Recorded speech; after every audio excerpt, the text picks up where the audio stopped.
man. I know I wasn't on time. I got shit to do, man. I'm running a whole fucking business, man. I got like 36 employees and shit. I had meetings and shit.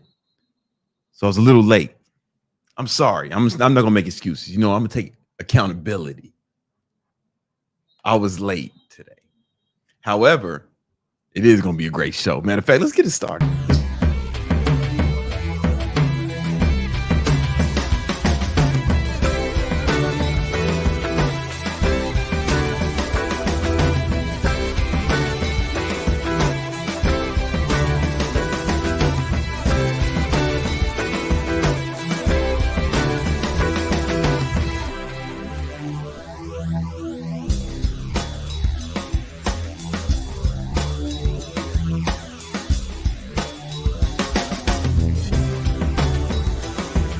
Yeah.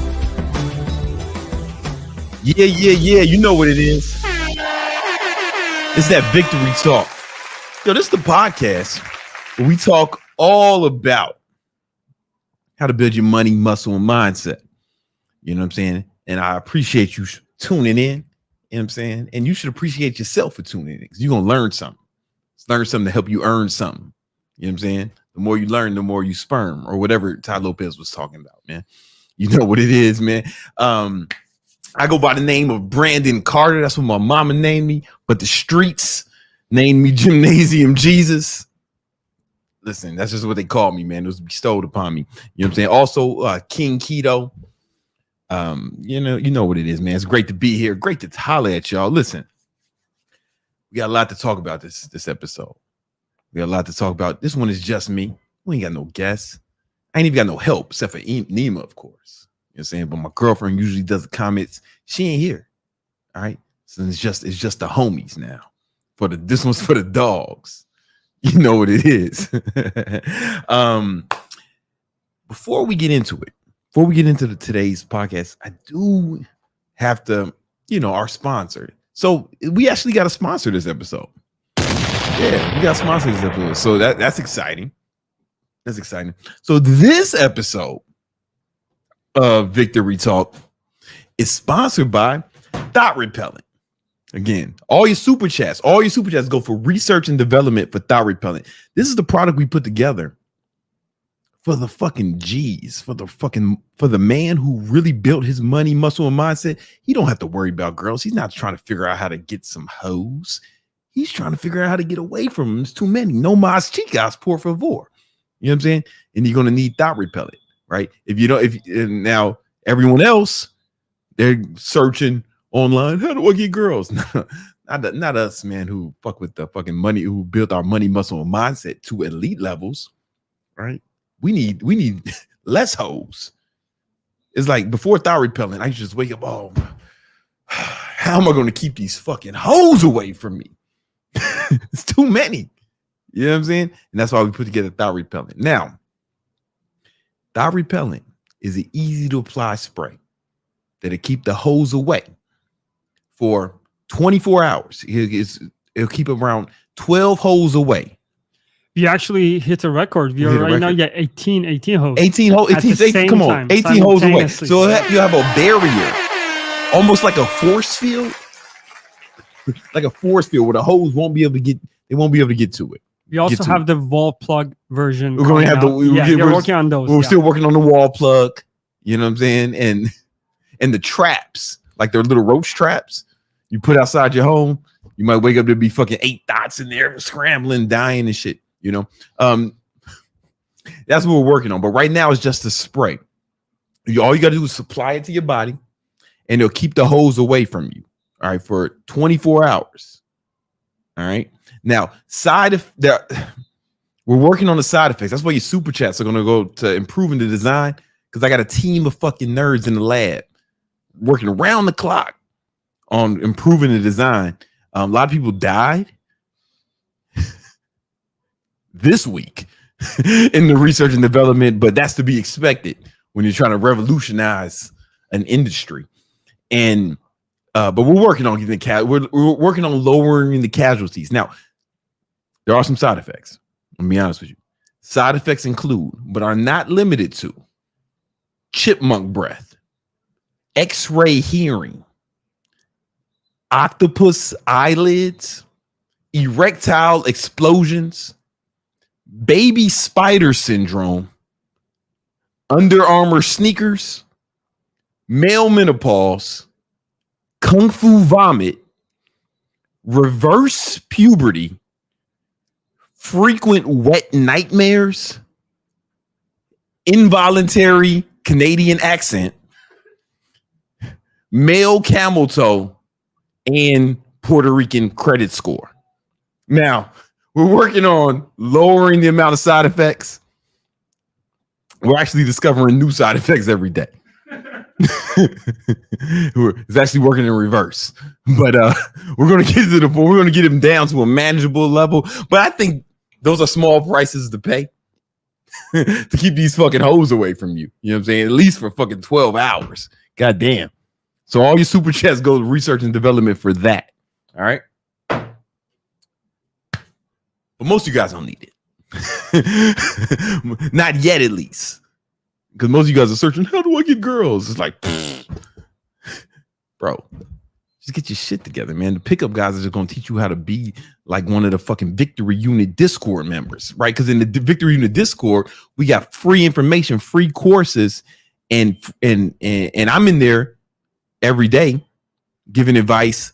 I went live in there yesterday. Just did a Q&A for the Victory Unit. I'm doing that all the time. Just a Victory Unit Q&A, right?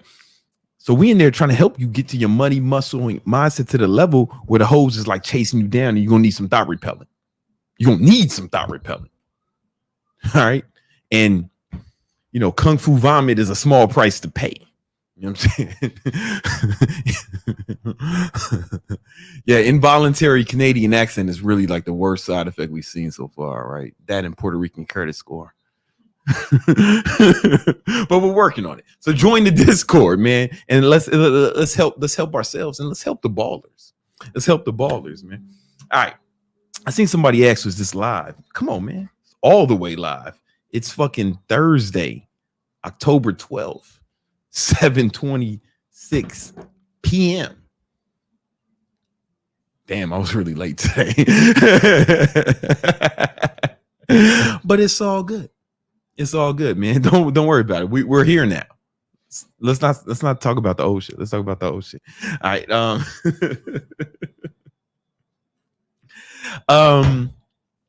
I kind of want to get straight into the content right now. You know what I'm saying? And I will be answering your super chats. But let's get into some. You know what? Should I start off with some super chats? I kind of want to start. We can do whatever we want. It's my fucking show. Yeah, it's our show. Yeah, it's also what are the Victinators? That's what we calling y'all. The Victinators. What they talking about, man? Okay, let me start with this one. So Mav is back, 15 Australian dollars, I think. I think that could either be fucking that could be anywhere between $1 million and fucking 2 cents. All right. It says part 1. Skills to develop if you're in college studying business, and type of jobs to apply for to build these skills while studying instead of random jobs like Uber, waiter, construction. What are those? Because he has 2 questions. So this is his first question. That's part 1. All right. Yep. All right, man. If I'm gonna be real quick with this one because I got some content, but I'm gonna answer because it's just me today. I'm gonna answer everyone's super chats. That's gonna be my goal today. All right. Studying business. That's what it's like. I think those jobs are good, especially a waiter, bro. Like if you can get a job as a waiter. So that was one of the jobs I had in college. I was doing personal training and I was waiting and selling weed. You know what I'm saying? But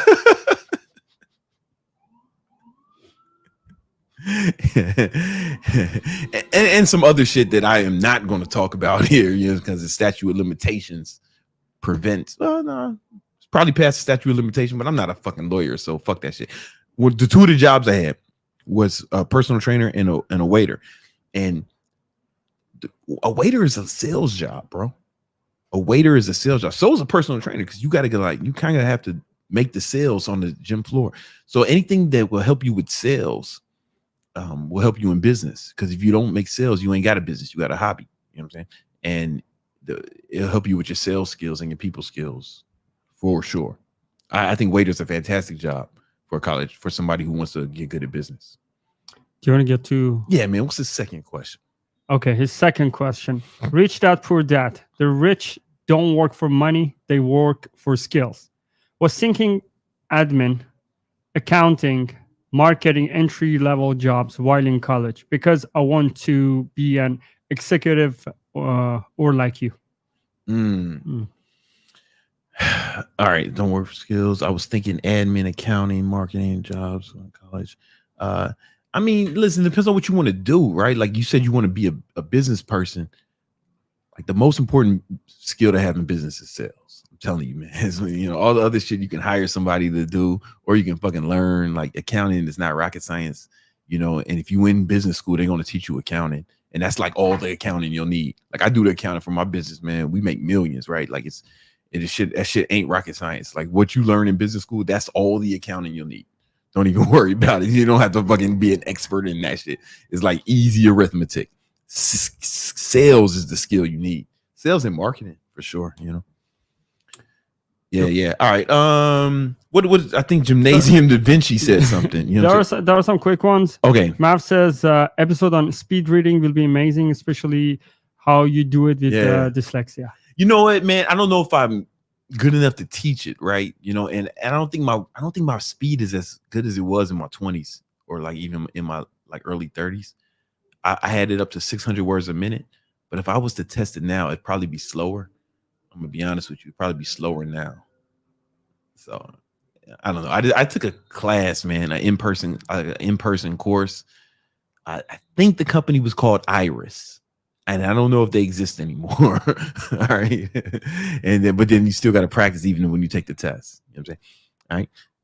Let's run through some of these. What's up? Yeah, Gymnasium Da Vinci. Gymnasium Da Vinci. What up? Says, yo, paint a picture for these dorks. You know what I'm saying? I don't know if he meant that literally. You know what I'm saying? If he meant it literally, I like to paint. I like to draw. You know what I'm saying? Did he mean it literally? Feels like it. I don't know, man. I don't know if I'm just gonna fucking start drawing for $2 though. Yeah. Nah, man. That's going straight to the Thot. Yo, man, you hear what I'm saying? Listen, everything got a price though. For the right amount of money. Shit. I mean, we got two more, but you can keep it for later. Right amount of money, I slap a baby, man. You know what I'm saying? Not a baby human. Is that better or worse? I don't know. Jokes. All right. What was he talking about? Okay, we got Sunil, 2.49. Thoughts on sports betting for side income? No, not for real money, man. That shit is entertainment at best. You know what I'm saying? Like, let me get this straight, surreal.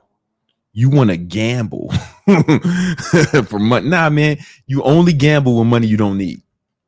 It's for fun. Like if you want to make Sunday a lot more exciting, you can put a few $1,000s on it, but it's got to be money you don't need. Like I used to do that shit when I lived in a state where online gambling was legal, and I would bet on the games Sunday, and it made it more interesting, more fun. Yeah, but like it wasn't money I really fucking needed. You know what I'm saying? All right, there's more super chats, and we're gonna get to them. We're gonna get to every super chat, but right now I got some content I want to talk about, and you know what I'm saying, some habits. There's some habits that if you learn, it will help the acquisition of capital, help you make a lot more money a lot faster. And we're going to talk about it in the segment we like to call Habits of a Winner.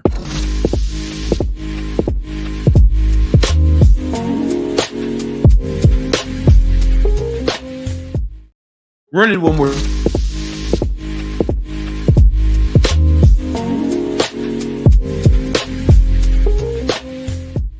Just run it one more time. I gotta get a drink.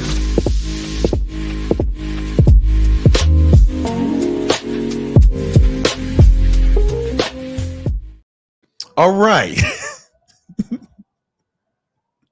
Habits of a winner. All right.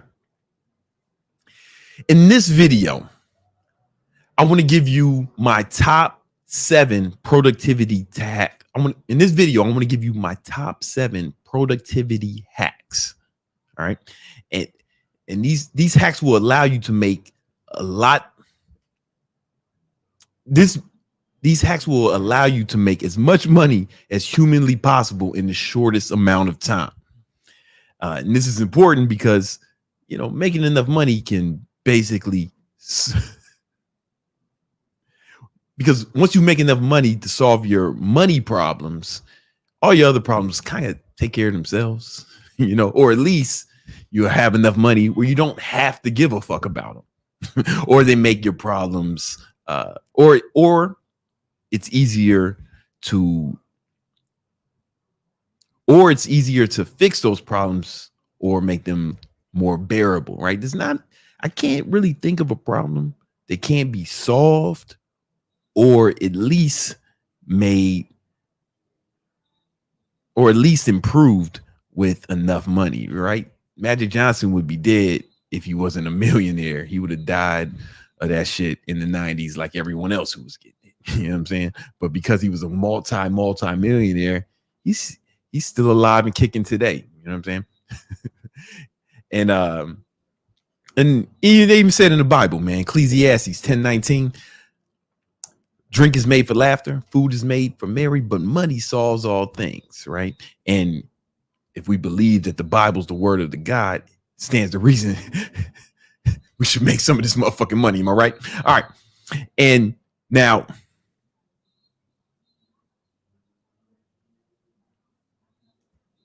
many of you are going to hear what I say in this video, and you're going to say something like, oh, that's too much work, or you don't have to do that to get rich. And I want you to know that I hate you motherfuckers. I hate you, right? What kind of fucking dipshit sees a video on how to make more money, clicks on it, finds out it's actually created by a self-made multi-millionaire, me, and then has the audacity to say it doesn't work. Look, asshole, I'm not fucking watching videos on how to make money. I'm fucking making it, right? I'm making the money and I'm making the videos on how to make them. You should just thank me and shut up. And then there's also this asshole who says, Warren Buffett doesn't do that, or Elon Musk doesn't do that. I see these comments and I laugh because it's like, yeah, man, I do all types of shit old white men don't do, bro. You know what I'm saying? Like, we're not the same. You know what I'm saying? I'm telling you what's going to work. I'm telling you these habits will help you if you apply them, right? And you'll find examples of people who don't do this or do something that's opposite, right? If Elon Musk doesn't do this, remember, he's a fucking genius. You and I, we're not fucking geniuses, bro. We're regular guys. If you was a genius, you wouldn't be fucking watching YouTube videos. And if I was a genius, I wouldn't be making it. But I'd still... But even not being a fucking genius, I was still able to make multiple 6 figures self-made. And here's some of the habits that helped me do that. Well, oh shit, man. I was still able to make multiple 8 figures, build multiple 8-figure businesses. And here are some of the habits that helped me do that as a non-genius. All right. They really be saying this shit, man. Warren Buffett doesn't fucking make videos on fucking YouTube on how to make money. Yeah. That's why you should thank me, because I'm doing it. And he's just sitting around being rich. You know what I'm saying? I digress.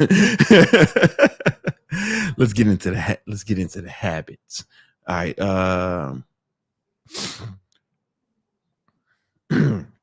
Now, to be clear, a lot of these habits are going to they might sound kind of basic, but I promise you, you're not doing them, or at least not doing them right. All right. So the first habit, do I want to start with this one? Okay. The first habit is using Google Calendar. All right. Let me explain. I have other videos about this, but you really have to plan your time, because once you start to plan your time and plan basically every hour of your day, try to make sure every hour is accounted for, you'll have more time. It's like you'll be able to find more time. It's amazing how much time the average person is wasting, and they don't even realize they're doing it. Every time someone says, how do I juggle this? How do I juggle school, work, kids, family, and business? How do I do all this? And I say, well, let me see your calendar. Let me see how you're doing it. And then they're not even fucking using. I'm like, well, how did you fucking expect to juggle it, dummy? If you're not even trying if you're not using your calendar. So we got to do this exercise first. All right. I call this the time exercise. So there's 4 things that a man has to do. All right. These are the only 4 things you have to do. Everything else is optional, right? First, you have to sleep.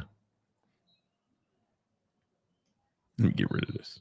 All right. First, you have to sleep. All right. You have to work. Right. You have to work out. Right. If you're a man, right? If you consider yourself a man, you have to work out. Ladies, if you have a boyfriend who doesn't work out, sorry to tell you, you've been misled. You have a girlfriend. All right. And that's okay. It's not the 90s. You can love whoever you want to love, right? But he may have fooled you. He may have bamboozled you. All right. You have to work out and you have to spend time with your family. There's only 4 things a man has to do. Everything else is optional. Now, some fucking dipshit is thinking of typing in the comments, what about showering and shaving and commuting and cooking and all this other shit? I want you all to shame that person in the comments. Shame him mercilessly. Don't stop until he deletes his Instagram. Don't stop until he deletes his YouTube. All right. We can't allow this type of bullshit to infiltrate our community. All right. Now, if you're fucking in the bathroom 40 fucking hours a week, you have problems that are beyond the scope of anything I can handle on this YouTube video. You probably got problems that can't be handled with anyone's YouTube video. You need to see a professional, man. Right. These are the things that take up the most time. Right. The commute, you can tag that on to work. Right. You shouldn't be fucking shitting for like 20 fucking hours a week. You know what I'm saying? Like, and I know you got to eat food. Guess what, man? Your family has to eat food too. Y'all should do it together, man. You know what I'm saying? We're smarter, not harder. Right? Eat with the motherfuckers. You know what I'm saying? They like food too. I'm confident. Matter of fact, if you don't feed the kids, they're going to take them away from you. You're going to go to prison. So it stands to reason that if you want to consolidate some of that time, you eat with your family, dumbass. All right. So I want you to think, on average, how many hours a week do you fucking sleep? Right? If you should, let's say you're doing 8 hours, that's what 56 hours a week. Boom. All right. Let's say you're working 40 hours a week. Let's add in an hour commute a day, right? 5 days a week. That's an extra 5 hours. 45. Boom. Work out. Come on, man. That's an hour a day. You motherfuckers ain't doing that shit though. Right. You know, and then spend time with your family. Listen, I can't really make an average for that. Right. You got to decide how much time you want to sleep with you got to decide how much time you want to spend with your family or your girlfriend or whatever works for you. Right. But you got to just put that in and then add up all these hours. Right. Add them all up. Those are question marks. My handwriting is kind of like, I don't know, a baby who just like got out of prison, right? He was in the prison and he joined the gang in prison. Then when he got out, he did LSD and then he started like making YouTube videos. That's what my handwriting looks like. But it's okay. Don't worry about it. You know what I'm saying? All right. So you want to make this and remember this 156 hours in every week. I'm sorry, 168 hours every week. Subtract that from 168. How many hours is left? Right? Right. That's the time. Right. Once you see what that time is, you'll kind of see how much time you're fucking wasting. Right. And the reason you're wasting is because you're not using your calendar or you're not using it effectively. Right. So I'm gonna break out my calendar for a second. Let me just show you what this kind of looks like. Hold on.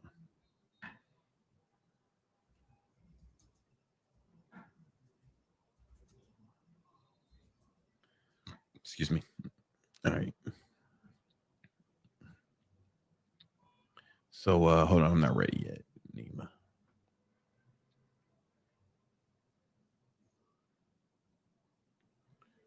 Make sure there's nothing.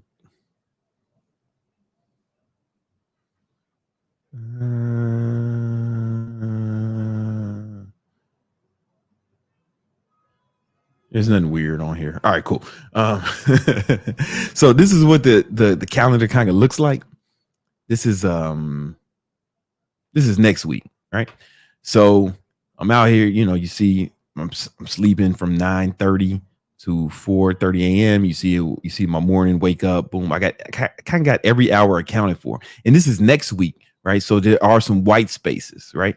But these white spaces will get plugged in as we get closer, right? So I'm accounting for like every hour of every day. You know what I'm saying? So I'm not leaving my time to chance. And that's what you got to do, right? I have videos on how to work your calendar, but what happens is you'll be able to squeeze more time out of each day, right? Bruce Lee said, if you love life, don't waste time, because time is what life is made of. You should really be living out of your calendar, because that's going to give you way more time. And that alone will skyrocket your productivity. Just actually planning it instead of just leaving it to chance. And also not having to think about what to do next. What should I do now? What should I be doing now? No, it's all laid out. You planned it in advance. Now you got a track on run. Now you got a track to run on, and you can just execute. It's going to make you significantly more effective and productive. All right. Now, once you do that, that's like critical. That's like step one, right? But now, what should you put in your fucking calendar, right? Well, the first thing is we have to make sure you get enough sleep. This is super important, right? Getting enough sleep is crucial for your productivity, right? Studies show that when you're tired or you don't get enough sleep, productivity significantly drops, and also mental capacity, like your cognitive abilities, significantly drop when you don't get enough sleep. In fact, here's a study to corroborate this. Oh, let me accept the cookies right quick. Right, here's a study to corroborate this. I'm not gonna read this shit, right? But I don't know. You know when you fucking tired and sleepy. Listen, you can't be tired. If you're tired, you're gonna be retired, right? So you got to make sure you get enough sleep adequately. And I have some tips to help you do that, right? Number one is try to set a bedtime. Like, bedtime is more important than when you wake up. Like, sometimes people ask what time you wake up, and they see I wake up early, most of the time between 4 and 5 a.m. But that's not what's important. What's important is going to sleep. So I go to sleep 9:30, 10, 11 at the latest. It's rare. I try not to stay up that late, but you know, I stick to that time. Like 9:30, 10 is like the time I go to sleep, and I make sure I get at least 7 hours of sleep, right? But that's what works for me, being in bed 7 hours. Okay. And the reason I know that works for me, because I track my sleep, and I track my sleep with something called the Aura Ring, right? And you know, you should get some sort of fitness tracker that tracks your sleep. You can get the Aura Ring, you can get the Whoop. The problem with the Whoop is it's a great device, but it looks a little dorky with certain clothes. For example, if you're wearing a suit with the Whoop on, now you look like a fucking budget James Bond. You know what I'm saying? You look like fucking Spy Kids or a fucking cyber bully or some shit. You know, it's like it's too weird. But the Aura Ring seems to seamlessly blend in with my other attire, especially when I'm wearing all these diamonds and jewelry and shit. It fits in perfectly. See, the Whoop would clash with the diamonds. It's okay to look directly at it because this is a video, but if we were in person, you might have to put your shades on. I don't want to fuck up your retina. with these fucking diamonds. All right. I digress. But the Apple Watch is suitable.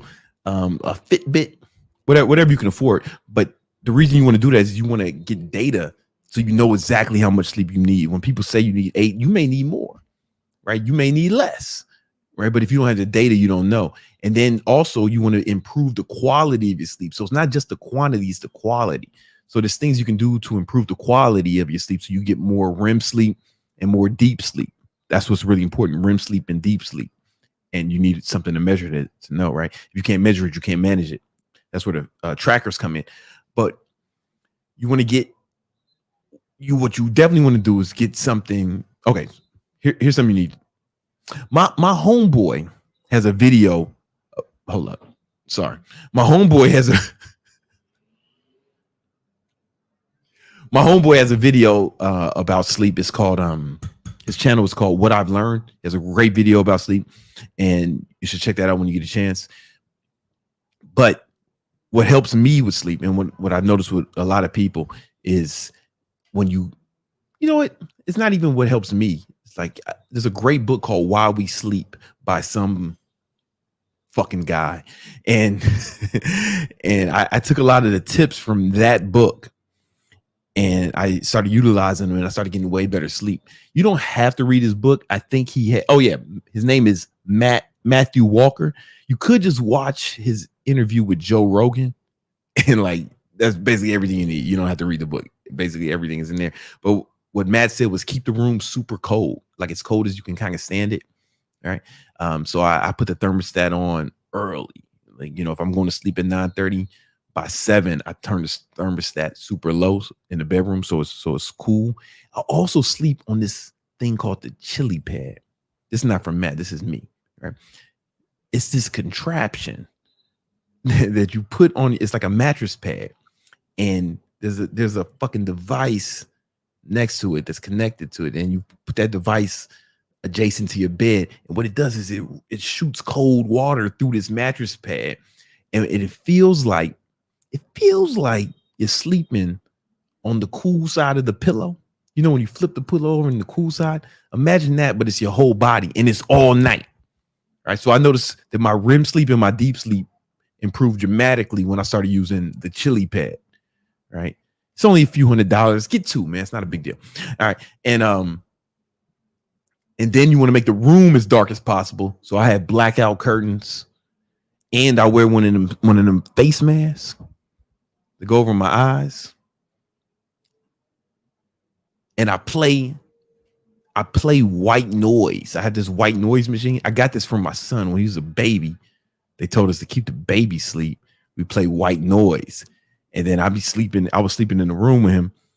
You know what I'm saying? He's in the crib and I'm in the bed, and I was like, y'all kind of like this white noise shit, man. And now I do it, and it's working way better. And then there's a few supplements you can take as well to aid with sleep. I take Unisom. Unisom is basically, it's Tylenol PM without just the PM though, without the Tylenol. And some doctors say you shouldn't take that every night, but I've been taking that every night for like a decade. And I seem to be fine. You know what I'm saying? We'll see what happens. Luckily, whatever happens, that's a problem for future branding. And I'll just make sure I have enough money to fix it if there's a negative side effect. Also, I'll take CBD. I'm not a pothead like you. I don't smoke weed or do any recreational drugs, but CBD works really well for me to help me sleep a little better. And it helps with like some injuries that I've had in the past. Like CBD is like kind of like a powerful compound. All right.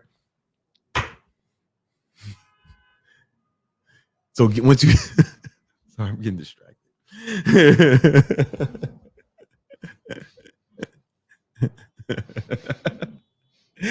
Yo, man, there's some funny shit going on here that I can't talk to y'all about. All right. Anyway, get enough sleep. It's super powerful, right? You'll be more productive. And then now when you're awake, you'll be able to attack the day with more vigor, right? Some people's like sacrifice sleep or sleep when I'm dead. Now that's fucking retarded, man. And then you'll be looking old too. That's a problem. You look old. Like one of the reasons I look like so young compared to my age. Like I'm 41, but people say me like the hoes tell me I look younger than not just the hoes, the humans. They tell me that I look younger than I am. You know what I'm saying? And I think that sleeping is a big part of that. Just make sure I get the adequate amount of sleep. All right. Then the next step you need is your diet. Diet will help you be more productive. So most of you guys, you just put anything in your mouth like a whore, and you don't even really think about what you're eating, right? But I want you to think about food as a fuel source, as opposed to, you just hungry and you shove some shit in your mouth, right? Like the fat slob you've been your whole life before you started watching Brandon Carter videos, right? And while you're working, then you guys know I do the ketogenic diet, right? Before I did the ketogenic diet, I've been doing it for 8 years, but before I did it, 5 years prior to that, I did intermittent fasting, and I did the 16-hour fast. Excuse me. And I noticed that during that fast, I was significantly more productive. I would get way more done and accomplish way more during the fast. And I didn't know why, but I just noticed I was super productive during the fast. I would get so much done. But when I ended that fast at 3:00, it felt like it was all downhill from there. My productivity started to wane. And then I started doing keto, and I noticed, man, that same productivity I had during the fasting window, I started to have all day, and I didn't need to fast anymore, and I was still just as productive. And I found out a reason for this, right? And I'm not telling you to intermittent fast or to do keto, but there are some things that you can extrapolate to help you be more productive and use food to help you accomplish that. So when you're consuming carbohydrates, right? When your carbohydrates are converted to glucose, when your glucose levels go above 110, your pancreas secretes a hormone called insulin. Insulin's job is to lower your glucose levels so you don't fucking die, right? And the problem is it'll take all the glucose out of the insulin will like rush to your body and take like all the glucose, maybe even more than it needs, and it takes it from your brain, it takes it from other areas. And this is why people get sometimes the food coma, or they get tired after they eat. Or I think the professional term for that is called the itis, right? And what happens is people get tired after fucking lunch or after a meal, or sometimes even after breakfast. Motherfuckers are tired, and it's because their glucose levels spike so much and their insulin levels kind of just went through the roof, and that's why they got tired. And it takes them a few hours to rebound. I know a lot of you guys have had this problem. Here's what I suggest. One, you can either fast during your work hours. That worked really well for me. Or don't eat carbohydrates while you're working. I'm not telling you got to do keto like I do, right? Eat as many carbs as you want when you're not working. In fact, it may even help you go to sleep, right? You eat a bunch of carbs, you might fucking you'll probably definitely be tired. It'll be easier to sleep. But not while you're working. While you're working, you want to keep your glucose levels as low as possible. I tested this with a continuous glucose monitor. I wore one for a month, and I was already doing keto. And every day, it was connected to an app, and every day the app thought I was fasting. They thought I was just not eating because my glucose levels were so low. You don't have to do it keto like me. You don't have to cut out all carbs. This is not fitness advice. This is productivity advice, right? I'm telling you, just try it. Just try it for a week. Don't eat carbohydrates while you're working. You can eat as many carbohydrates as you want after. Right? I promise you'll be significantly more productive. Like a lot of the entrepreneurs I've coached, I had them start doing this, and they told me that their productivity went through the roof once they stabilized their insulin levels during the day. And you got to give that a shot. Think about food as fuel, right? And you got to think what's going to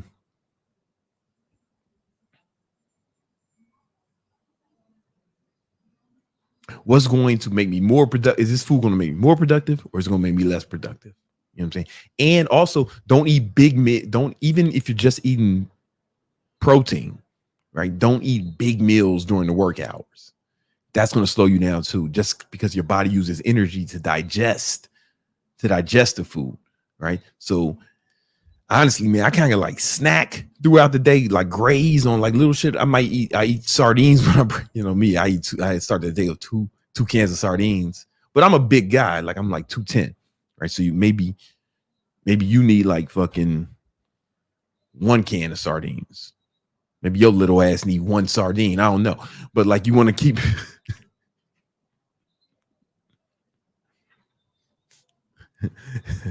I don't really eat my real meals most of the time until after work is done.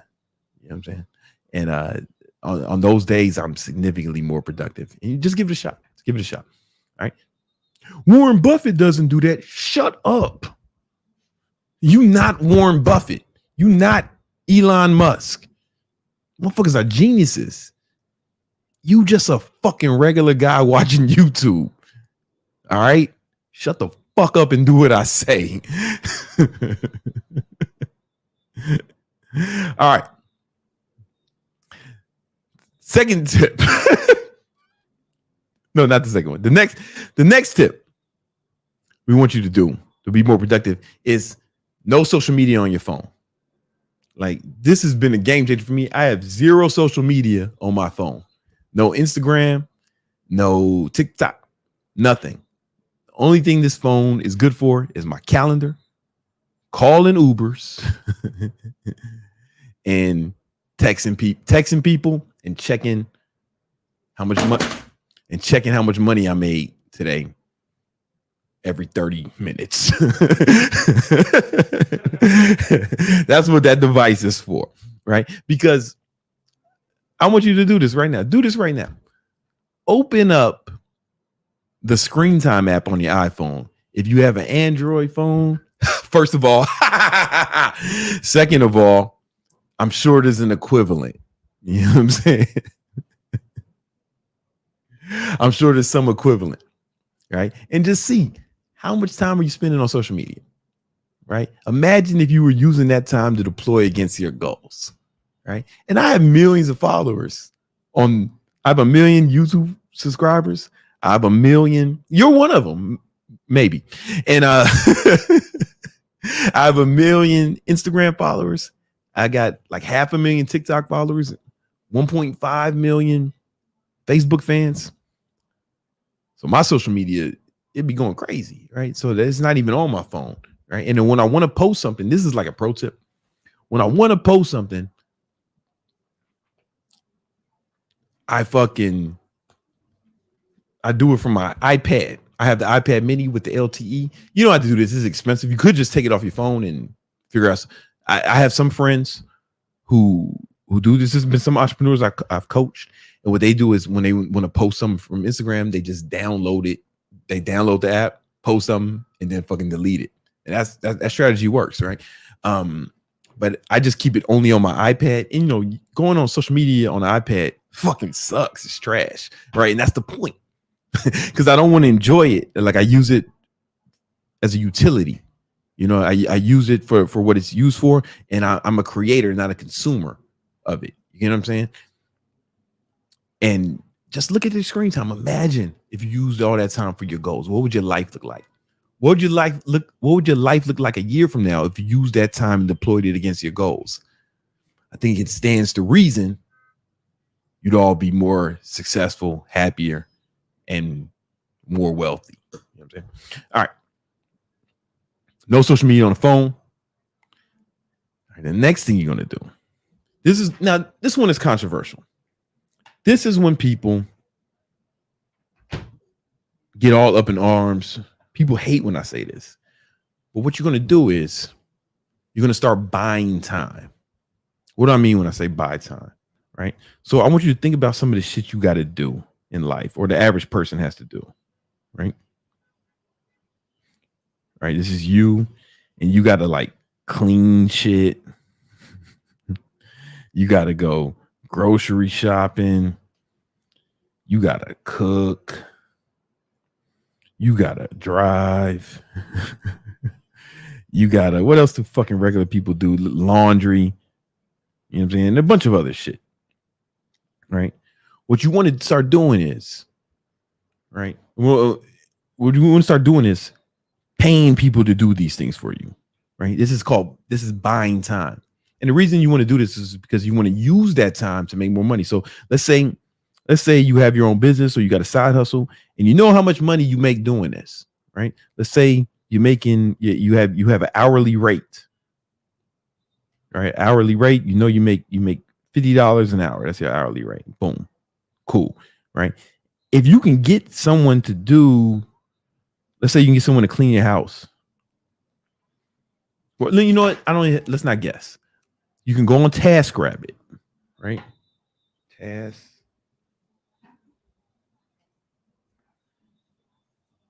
TaskRabbit.com, right? Super simple, right? Find a cleaning motherfucker. Hold up, let me see.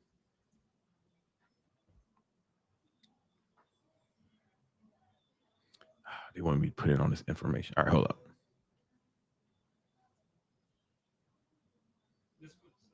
Yeah, it's not gonna be my address. I'm just gonna put a address. All right. Just put some bullshit in here.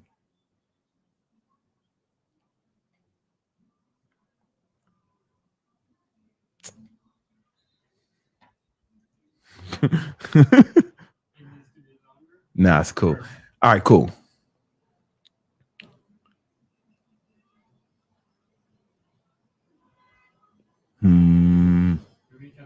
Yeah, I can sort it. Hold up. All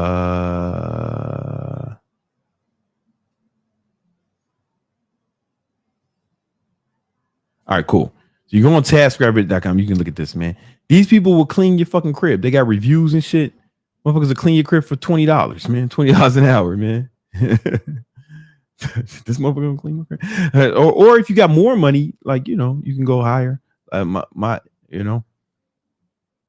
It just depends on what your hourly rate is. These people will clean your crib, and they'll clean it better than you.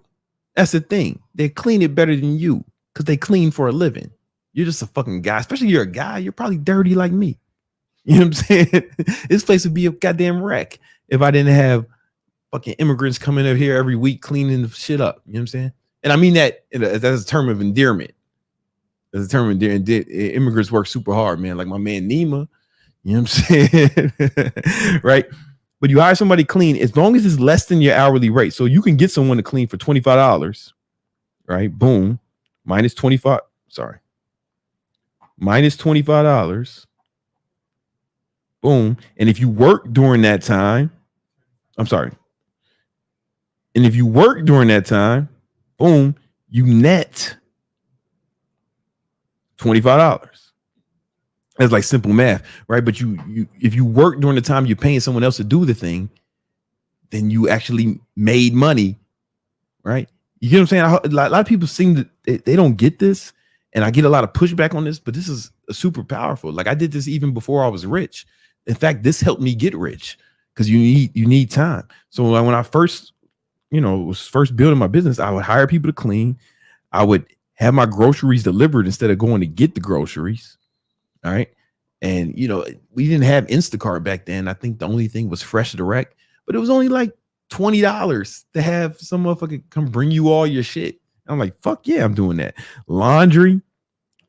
There was this nice Korean man who used to I call them, they come pick the shit up and then drop it off that same day. Should it be folded? You know what I mean? I would never fold my own underwear. I would fucking wash that shit and just throw it in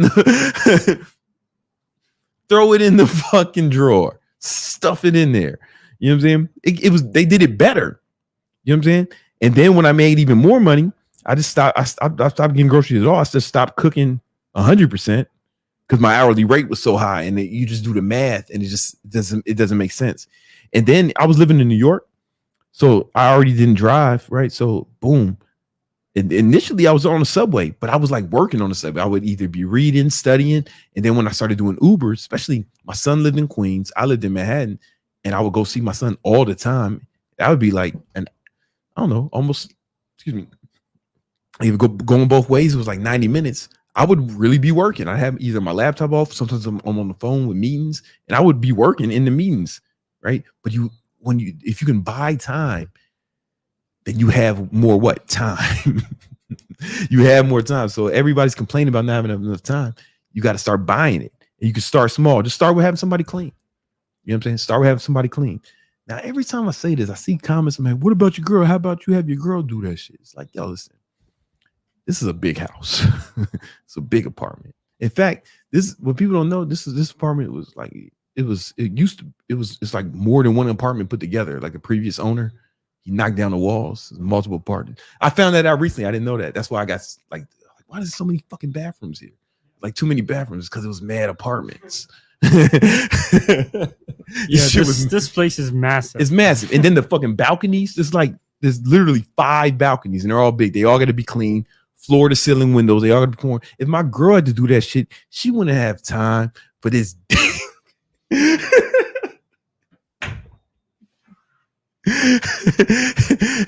know what I'm saying? You know what I'm saying? I'm trying to make love to her. She exhausted. She been cleaning a fucking big ass house all day. Well, we can't have that. We can't have that. You know what I'm saying? But yeah, you know, maybe if you want to get a girl and treat her like an indentured servant, then like you can do that. You can do that too. Whatever works, man. Just find a way to buy the time. You know what I'm saying? Find a way to buy the time. All right. And you can start doing this now. Like I started with cleaning and laundry, and that bought me hours every week. Just not having to clean and not having to do laundry, that bought me hours, and I invested those hours into my business, and I made more money. I'm telling you, this is a cheat code, right? And that leads me to kind of what this all leads to is start working 80 hours a week. I know that sounds like a lot, right? And it is a lot. It's twice as much as the average person works, right? But this is how you're going to get rich, because to get rich, it's kind of like it's kind of like fitness, right? If you want to put on muscle, you got to consume more calories than you burn, right? But to get rich, you have to consume, you have to make more money than you spend, right? So if you work twice as much, you'll double you immediately double your income, right? And now, but you don't raise your standard of living, you invest the rest of that money in either your business or some sort of asset, right? And if you do that over a long period of time, you'll get rich. You'll get rich. And now the reason this is last, because all you motherfuckers are going to say, how do I work? How do I work that much when I don't have kids, when I got kids and I got all this other shit? Listen, hey, asshole. I told you how from the beginning, dummy. Here, let's do it over again. How much time you want to spend with these motherfuckers, man? Like 20 hours? Sure. You know what I'm saying? What's this math look like? All right, let's see. Let's see if it works. Because I didn't fucking plan this. Doesn't work with edit. What's up? You got 40 hours extra. Yeah, okay. So check this out. Yes, perfect. Right? So you got your calculator out. Even if we make this 80? Mm-hmm. What you got? 163. So we got only boom. So this is 163. And now you got 20 hours a week with your family. You're still working out. You're still sleeping. And you just got to plan it. You know what I'm saying? And then you got a few extra hours to shit. You got 5 extra hours to shit and shower every day. You know what I'm saying? Right. And I'm gonna tell you guys, man, this is aggressive. Listen, your family don't want to spend that much time with you, bro. They don't like you that much. Right. If you got kids, your kids got shit to do. Kids got to sleep 10 hours a night. They should be sleeping like 10 hours a night. Then they have fucking school. Then they have fucking after school programs, and they have homework. And they should be in sports, right? Otherwise, they're going to get pregnant or get people pregnant, right? They should be doing shit after school. That's a real fact. Fucking kids get pregnant. When kids get pregnant, it's like that time between school, like at that time after school, right? So you got to occupy that time, right? So they got shit to do, and they got their own friends and homework and fucking projects and school shit. They don't have 20 hours a week to spend with you, but we're gonna put it here anyway, just to make you fucking dorks happy. All right. You know what I'm saying? And you have to plan this. Like, this is not going to happen on accident. And if you do this for a long period of time, man, you'll make a lot of money. Now, a lot of people say, what about burnout? Burnout comes from stress, not from activity. Burnout is a myth. It comes from stress, not from activity, right? So if the reason people get burned out is because they're stressed out. It's like a mental thing, right? You know, kids play all day until they go to sleep and then they fucking sleep, right? If you're getting enough sleep and you still got free time, you spend your free time with your family. You know what I'm saying? And you're working out, you're taking care of your body, you're taking care of your mental shit with your family. Spend the rest of that time working, man. You won't get burnt out. I promise you won't get burnt out.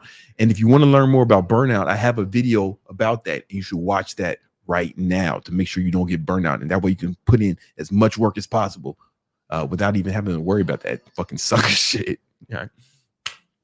Cool. Hey, man. I hope that was helpful. Man. Hey, let's answer some super chats.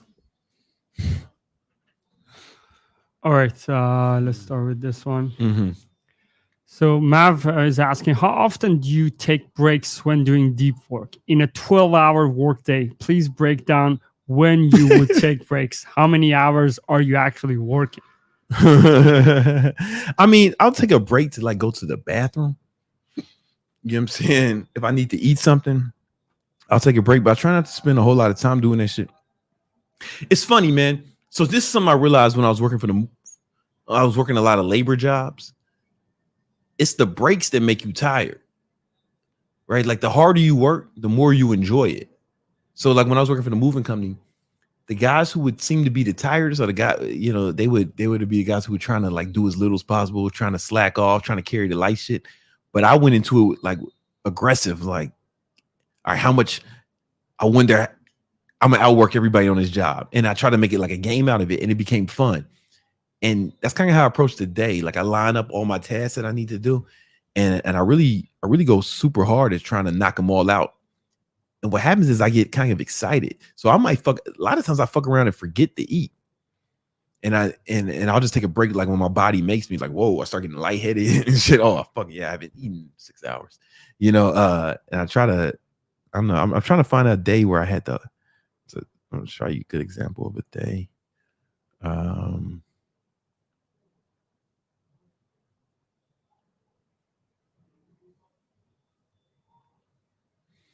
Maybe this day might be good. So this was fucking, what is today, the 12th? Today's 12th. All right, so hold on. This is the other day. This is the day I had it planned out pretty well. And you know, yeah, you can show this day. This is the day I had it planned out pretty well. Obviously, I'm up at 4, boom. And you know, this shit didn't go all the way according to plan. You see the sardines, man, early in the morning, bam. And then, you know, here was a little break. You know what I'm saying? Like a little, and then I was probably doing some shit during this time, honestly, you know. And then like, so I plan shit like here's like eat, right? 4 p.m. eat. I had the breakfast, I had the workout plan, you know what I'm saying? Then I had another eat, then Victory Unit podcast. And then so like I guess I plan the breaks. And when I break, but I'm actually trying to work as hard as possible, because it makes it more fun. It's a weird thing, man. When you're really pushing yourself and you treat it like a game. Like I treat the day like a game, almost like a video game. And I'm just trying to hit high scores and shit. It makes it more fun, I'm telling you. And you get energy from that shit. You get energy from like pushing yourself, checking shit off the list.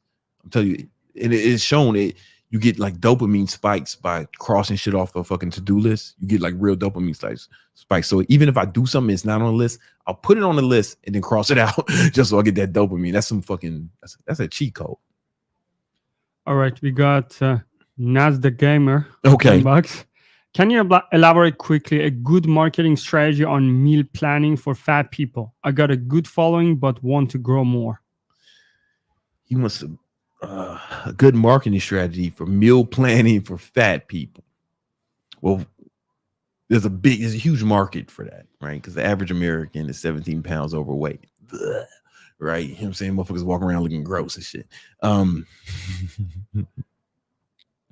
You know, all right. I'm gonna say it depends on, like, okay, it's gonna depend on what level you're at. I'm assuming you don't want to spend money, right? So boom. You're going to start with Instagram, right? And you're going to post, you're going to IG. And basically, man, you're going to, okay, you can't be fat people. This is important, right? So first of all, you need what's called a niche, right? What I call a niche. And when I think of niche, I think of who you're trying to help, right? What problem you're trying to help them with, right? And exactly how are you going to help them solve that problem? All right. So for example, when I first started doing keto, I started marketing it, it was going to be men, right? Age 25 to 35, boom, who wanted to get ripped, right? You got to find out what problem you're going to solve for them, because business is just solving problems, right? Get ripped, boom. And how I was using bodybuilding training with the ketogenic diet. Now, here's why this is powerful, right? Because how many trainers are there in the world, right? It's probably millions of online trainers. This represents all trainers. I don't want to compete with all trainers, right? So boom, already I'm focusing on just men. This is very important, that because the reason you got to pick a gender is because I'm a good enough trainer that I can help anyone, literally anyone you put in front of me, I can help them get great results. However, I can't market to everyone. It's very difficult. Just think about like deodorant, like armpits are pretty much the same across genders. You know what I'm saying?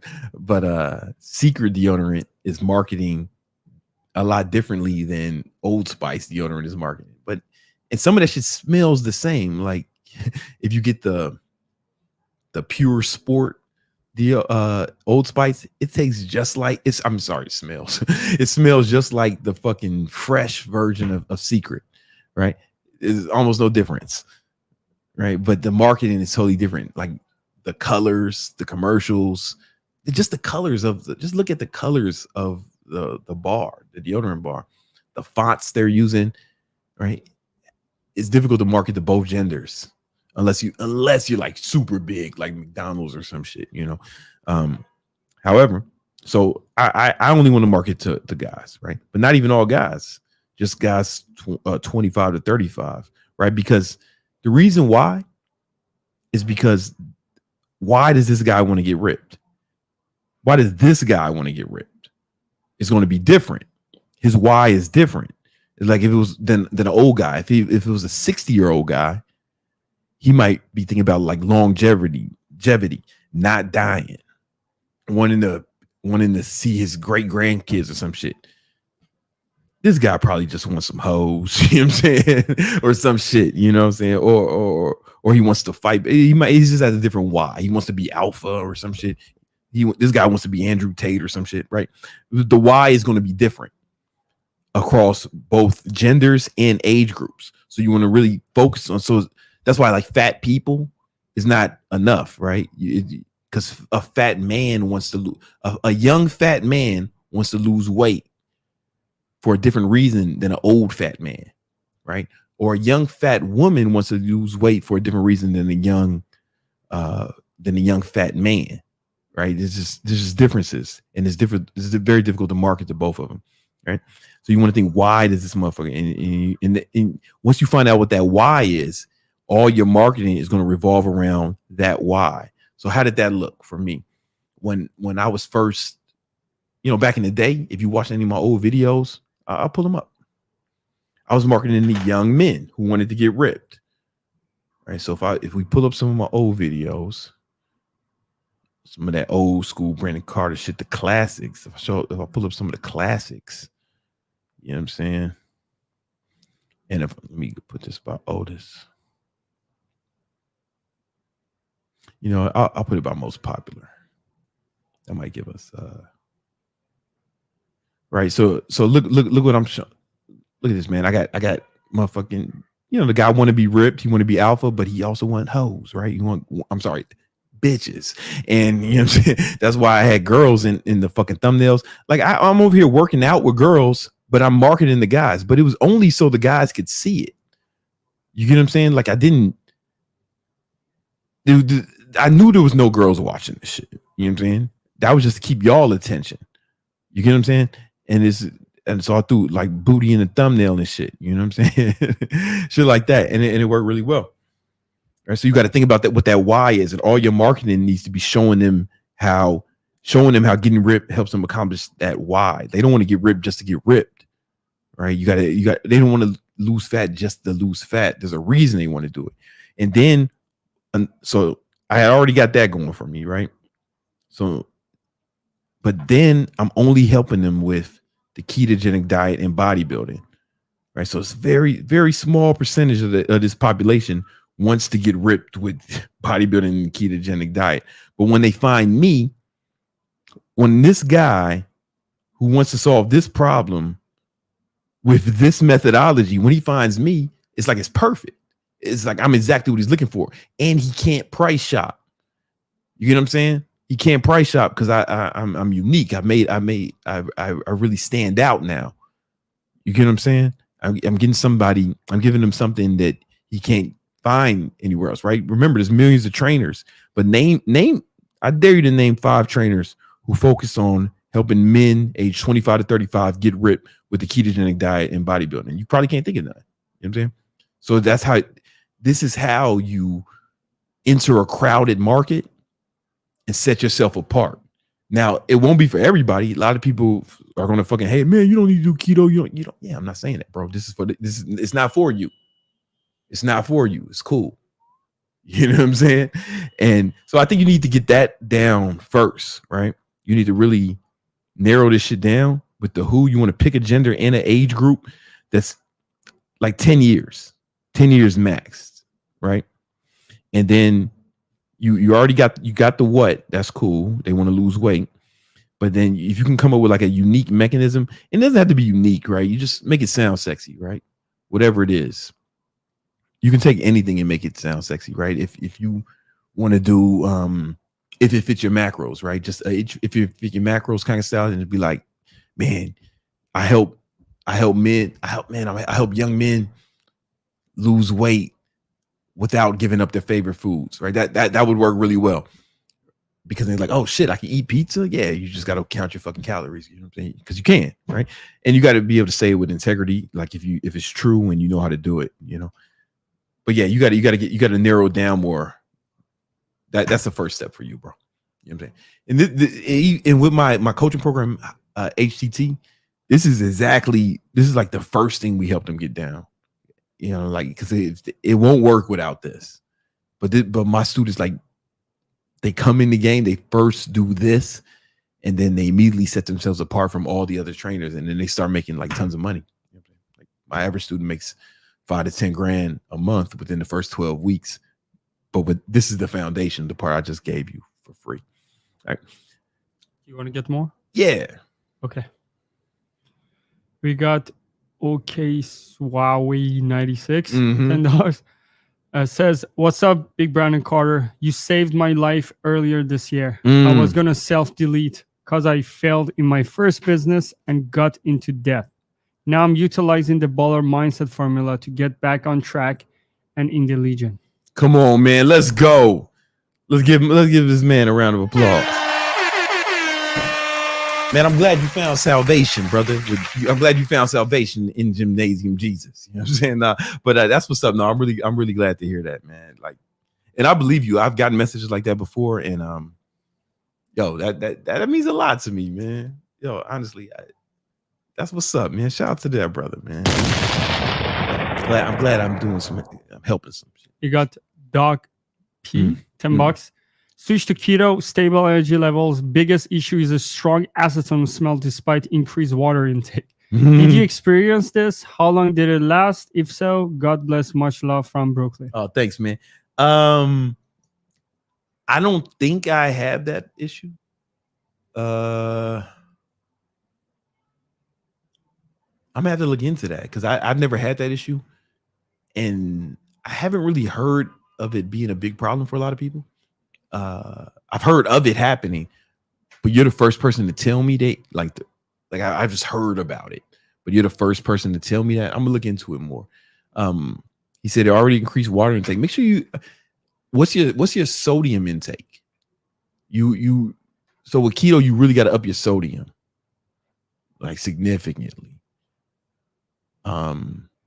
So I was like putting salt in water and drinking it, putting hot sauce on everything. Just really, you got to really up your sodium intake. That's probably gonna help you. Or you can drink those LMNT packs. You know that shit that Huberman be talking about. Those shits are pretty good. You know what I'm saying? Yeah, up your electrolytes. Okay, I'm gonna push this one too. Joey, $5. Hey, thoughts on advertising personal training and nutrition services through Uber clients? No, that ain't gonna work very well. I'm not saying you can't get any sales, but it's like the way I teach how to build your online fitness business is like you attracting people, right? You kind of like what I talked about initially. Once you start marketing yourself to that niche, people in that niche will find you and they'll start sharing your shit and they'll spread it and those people start coming to you. But like you don't, like, your niche is gonna be whoever, any asshole who goes in your Uber. And it's like, yeah, the results are gonna vary. You know what I'm saying? I mean, you can try it if you are driving Uber, like fucking don't hurt to try, but I would expect very low conversion rates with that strategy, you know. That's it. All right, cool. All right. The next thing we about to talk about today, man. You know, we got some content, man. Y'all know that I read a lot of books, and we got to look.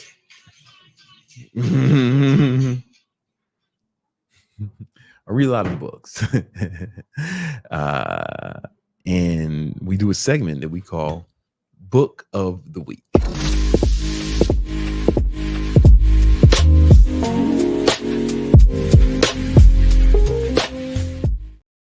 All right. So I want to talk to you guys about a book that I read when I was in college. You know, when I was actually in business school getting my marketing degree at Howard University. And I came across this book and it just stuck with me. Everything in this book is probably one of the best marketing books I've ever read. It's called The 22 Immutable Laws of Marketing. And as you can see, I've read the shit out of this over the years. And it's super powerful when it comes to marketing. And when they say immutable laws, these are laws that you cannot break. These laws cannot be broken. And if you do break them, you are bound for failure. And when I see businesses break these laws, I think, fuck, man, they're going to suffer. Like, I'll start shorting their stock if I see them pulling any of this shit. No bullshit. If I see them fucking pulling any of this bullshit, breaking any of these laws, I will short that stock immediately. Because these are immutable laws, right? And I want to go, there's 22 of them. It's a very short book, very concise, right? But I want to go over some of the laws that I felt are most powerful, right? So one of them is law number 4, the power of perception. Basically, it says marketing is not a battle of products, it's a battle of perception. And you can see this in politics. You know, so I'm from New York. No, I lived in New York for 15 years. And you know who else lived in New York for a long time? Donald Trump. And if you ever look at Donald Trump's house in Manhattan on Fifth Avenue, this dude lived on Fifth Avenue in a building with his name on it at the penthouse. And it was like all gold. And, you know, he was a fucking billionaire. But when he started running for president, he ain't showing none of that shit. He put on a fucking trucker hat. He went to the fucking rural ass areas and he said, I'm fighting for y'all. You know what I'm saying? And he got everybody wearing it. And he made these poor people believe that this fucking billionaire who lived in a goddamn solid gold sky palace was on their side. And I was shocked. I was shocked that people were believing it. And I'm not political at all. Right? I'm apolitical. I don't give a fuck who runs for office. This is not. I ain't. Don't get me fucked up. I don't care who's president. I'm gonna win and make money regardless, right? But I was like super surprised, and I learned so much from his marketing campaign. God, I was like, how did this billionaire in a solid gold sky palace get these motherfucking poor motherfuckers to ride around with Trump shit on their pickup trucks? And then I started studying. I was kind of obsessed with how he marketed himself. And it was just all perception. It was okay. I don't want to say it was all, it was a lot of it was perception. So I started like just talking to people I knew, right? If I met like a fucking truck driver or some shit, he was a big Trump fan, I would like sincerely ask, man, so what do you like about Trump so much, man? What is it about him that excites you? And then he would say something, and I'd be like, all right, man, so who your three favorite senators, man? It seemed like you know a lot about politics. And he's like, oh my God, look here, bro, I don't know. Look here, I don't know no senators. I just know that Trump's gonna build that wall. And I'm like, oh shit, this motherfucker. And then I ask somebody else. Sometimes it would be like some of my rich friends. Like most of my friends are like conservative, right? You know, they're Republicans because they're rich, right? And that's just the thing. And I would ask them, so what do you like about Trump so much? Like what policy initiatives are you a big fan of his? You know, like what policy is he implementing that you're a big fan of? And most of them like just, man, he was like, man, I just like that he's sticking it to the man, and he's not he's not politically correct, man, all this soft shit. And I was like, oh shit. So it's not even a policy thing. You just like the fucking guy. You just like I kind of got the impression that the perfect candidate for these motherfuckers would have been Rambo. You know what I'm saying? Like if Rambo would have ran for president, that's who they really wanted, but they settled for Trump. And and the same thing, and it was just super shocking to me. Not shocking to me, but it just let me know that, oh man, perception is super powerful. Because if you think about what Trump did, he became the president of the United States, and he never held political office before, right? Never held any public office before, and it went straight from being a civilian to president.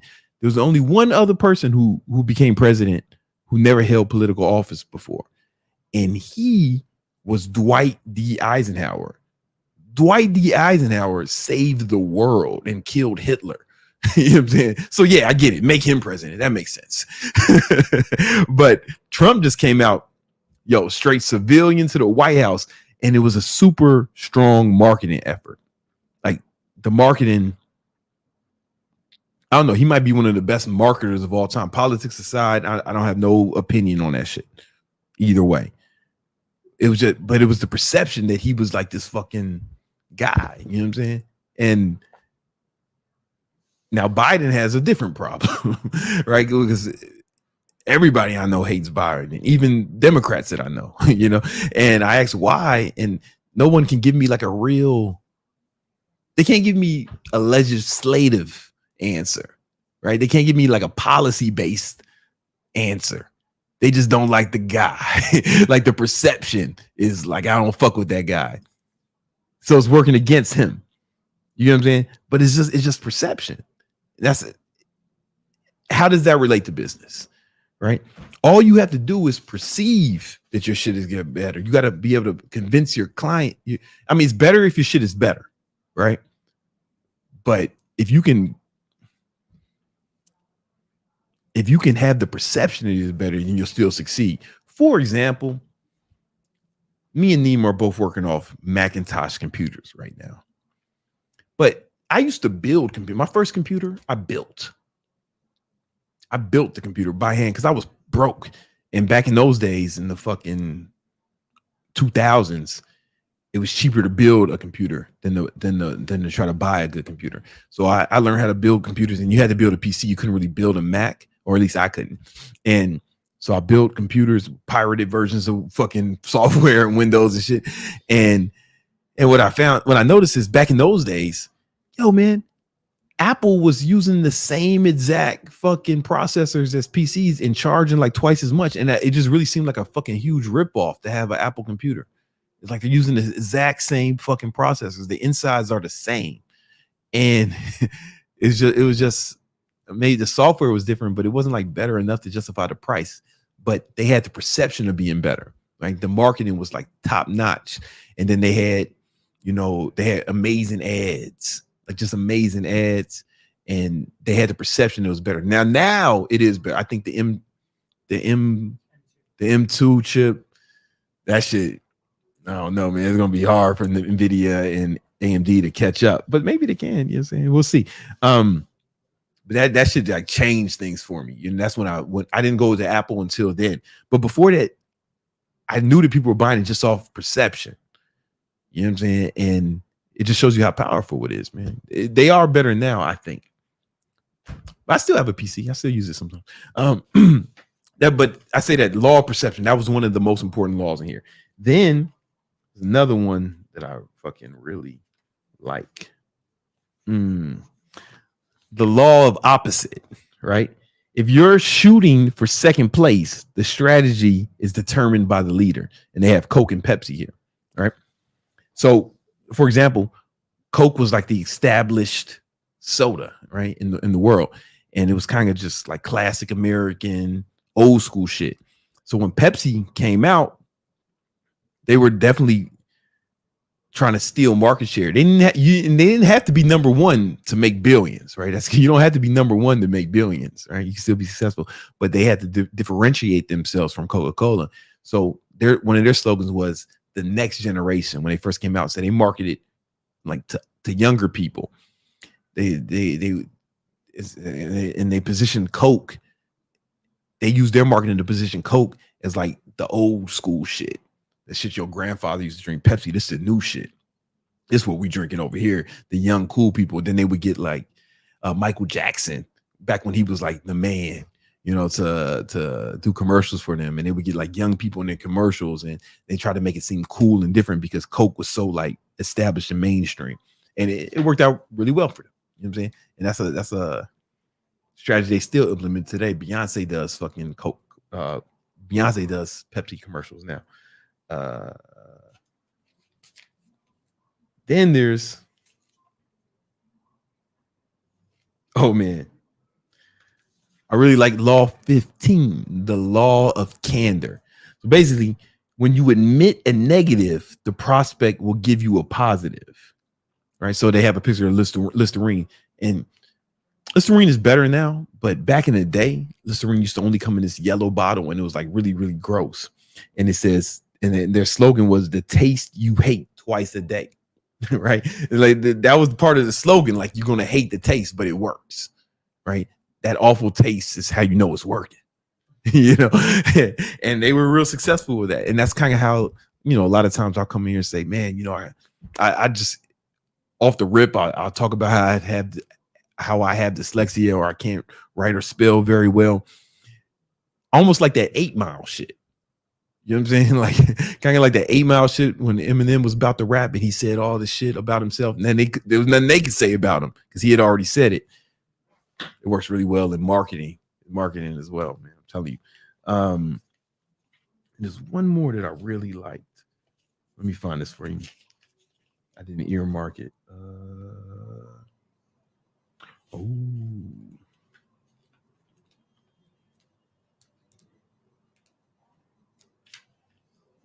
Oh, this is the one.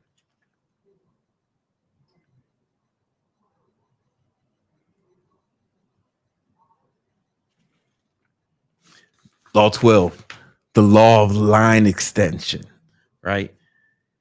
So what you really want to do in marketing is focus, have a narrow focus, and really stay in that lane and dominate it.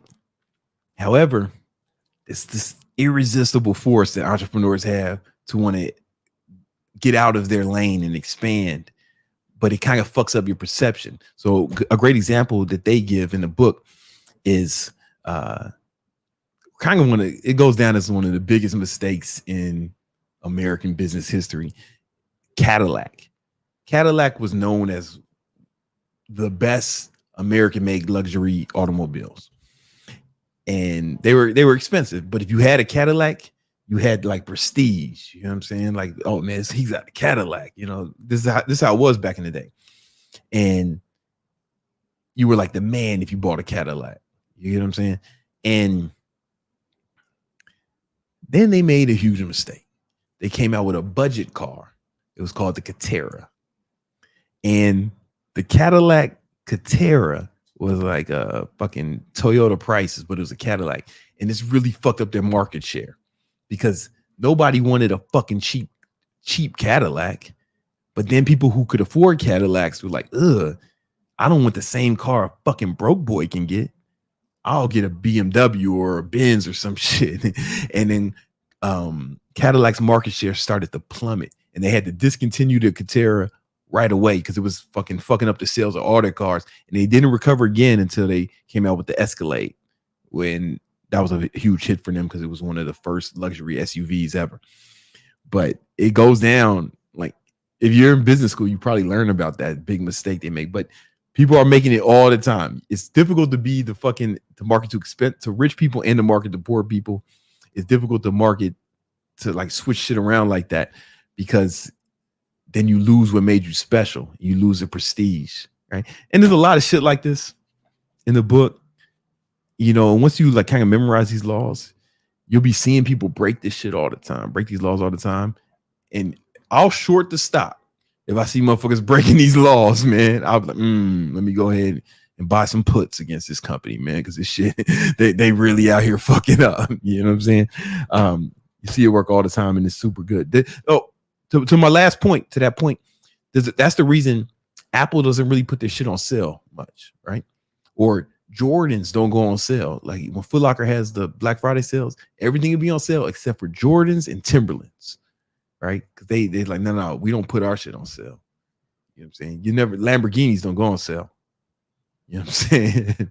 Not new ones, at least, you know, because you got to hold up that prestige. Super powerful. All right. Check this book out. I highly recommend it if you want to be in business or just want to know more about marketing. It's super fascinating. What else we got?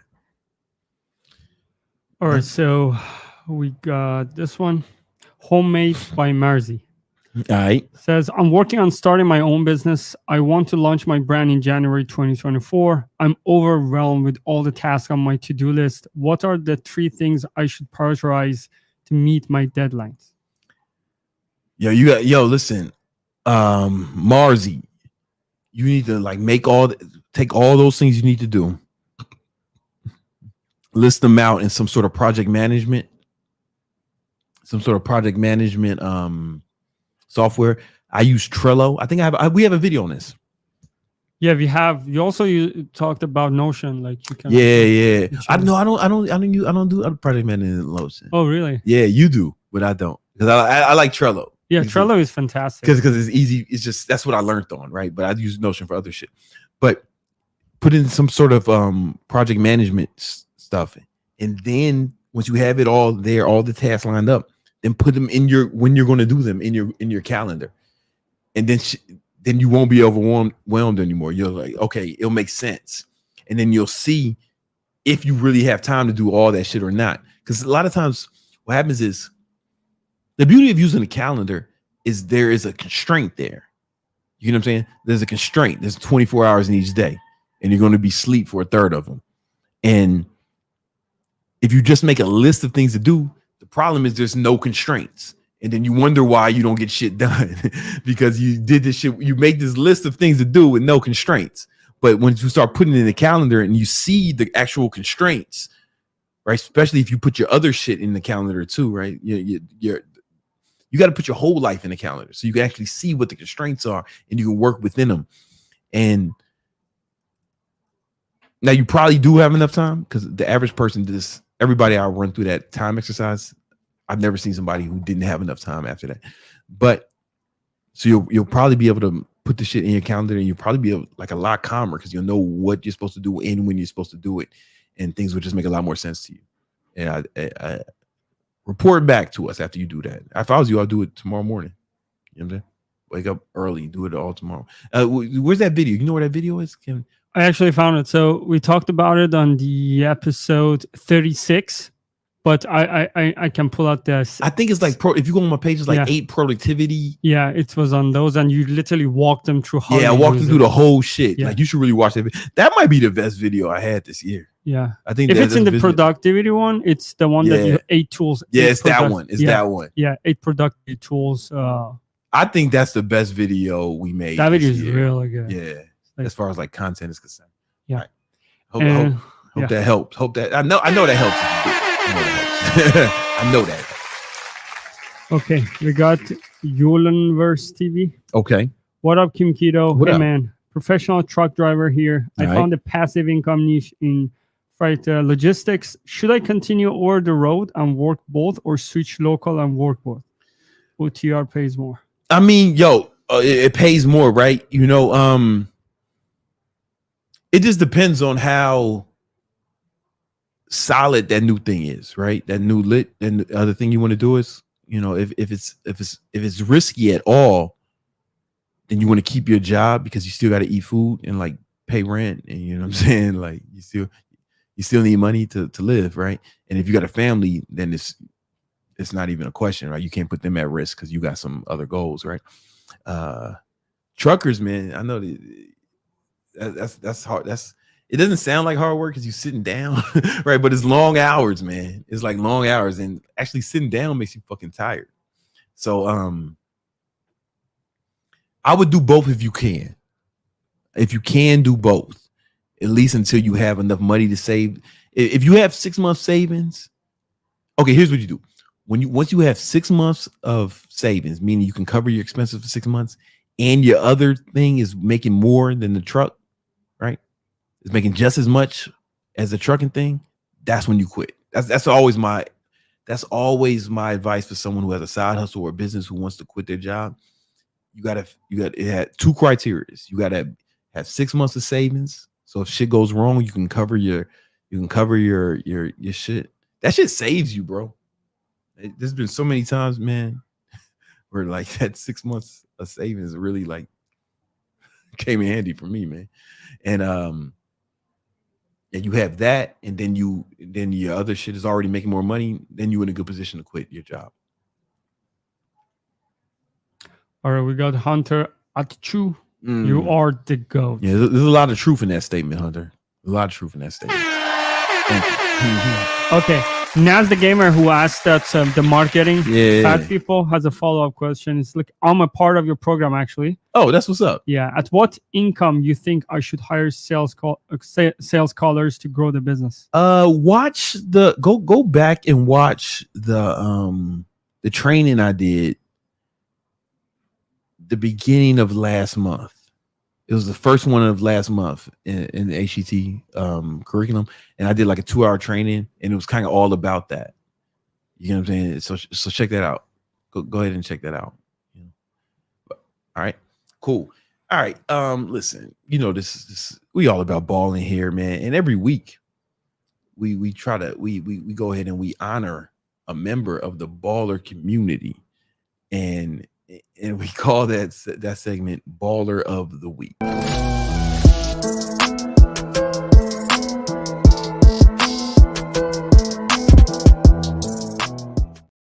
Yeah, Baller of the Week, man. You know what I'm saying? Hold up for a second. Yo, run it again. I need a second.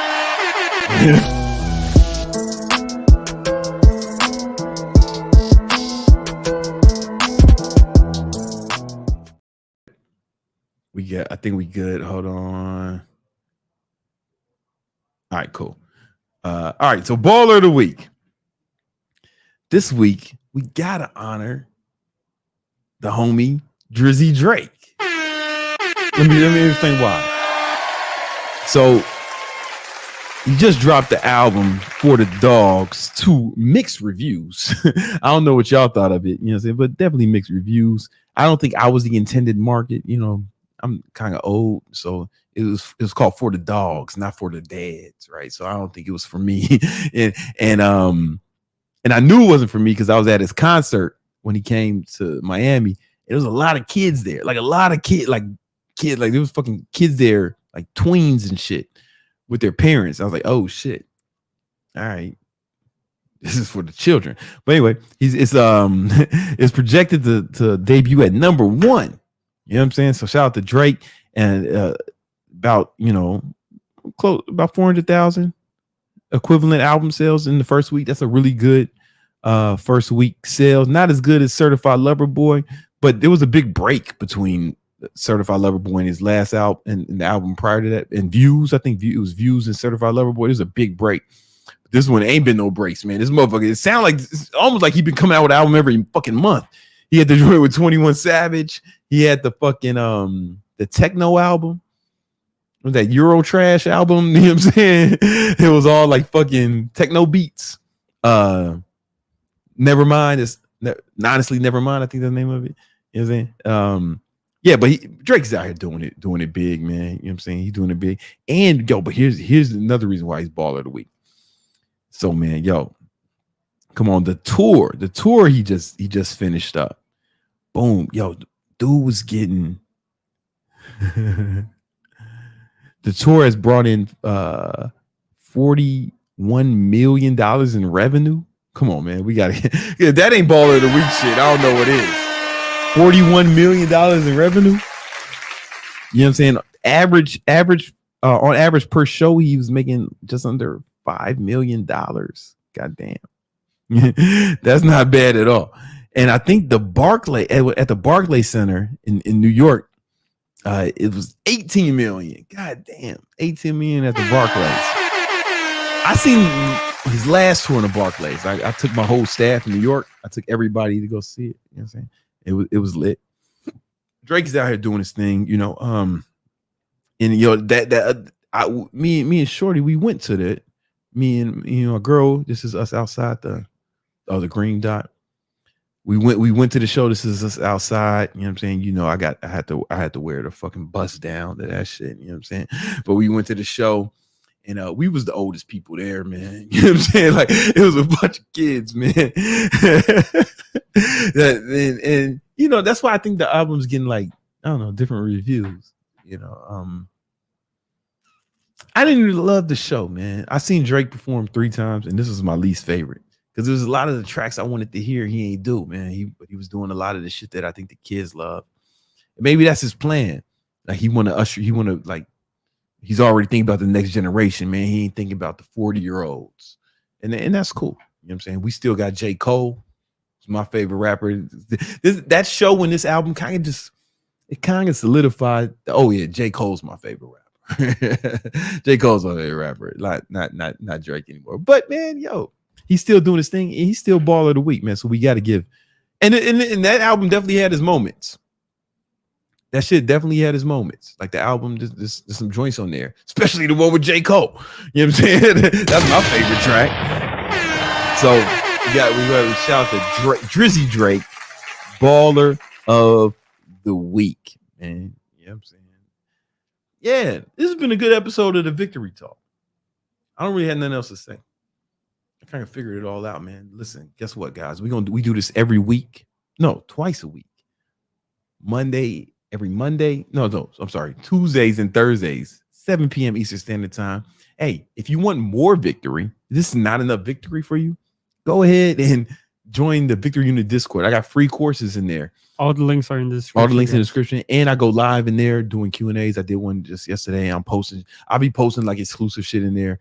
Trying to help you guys ball and shot call at a high level. Go ahead and check that out right now. All right, y'all. Peace.